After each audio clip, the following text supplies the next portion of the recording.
அது மட்டும் இல்ல, நேற்றைய தினம் நிதியமைச்சர் பேசுறார்,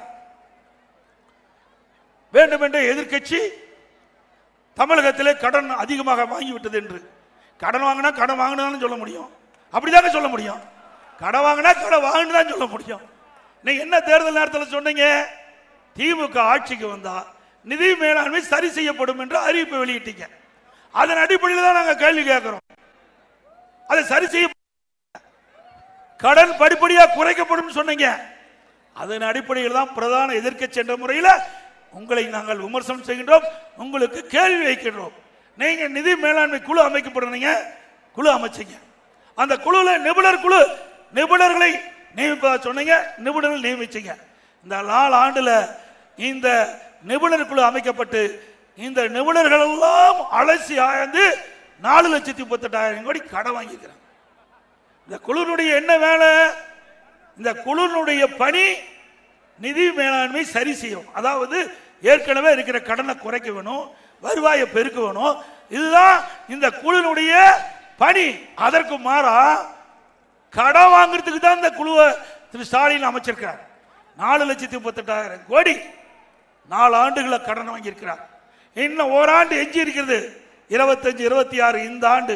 இதுல 1 லட்சம் கோடி கடன் வாங்குவதாக திட்டமிட்டு இருப்பதாக தகவல்.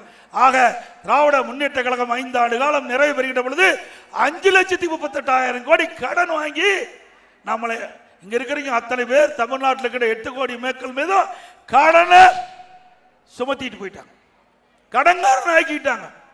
திமுக ஆட்சிக்கு வந்து நம்ம எல்லாம் கடன்காரனாக்குனதுதான் திமுக சாதனை. இது நாளைக்கு பேசுவார், நிதியமைச்சர் பேசுவார். இதுல சரியா இருக்குது, அதுல சரியா இருக்குன்னு புள்ளி விவரத்தை கொடுப்பார். இந்த புள்ளி விவரமா வந்து கடனை கட்ட போகுது. நான் சொல்லுவது தவறா இருந்தா தவறுன்னு சொல்லுங்க. அதை விட்டுட்டு ஏதோ பேசி மக்களை குழப்பி மடைமாற்றம் செய்யாதீர்கள். எங்களை பொறுத்த வரைக்கும் உண்மையை பேசி மக்களுக்கு விளக்கி நேர்மையான முறையிலே அதிமுக செயல்பட்டுக் கொண்டு என்பதற்கு எங்களுடைய பேச்சே சாட்சி.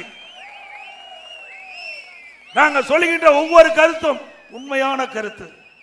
உங்களை போல பொய்ய பேசி ஆட்சிக்கு வர வேண்டும் என்பதற்கு எங்களுக்கு அப்படிப்பட்ட நிலைமை கிடையாது.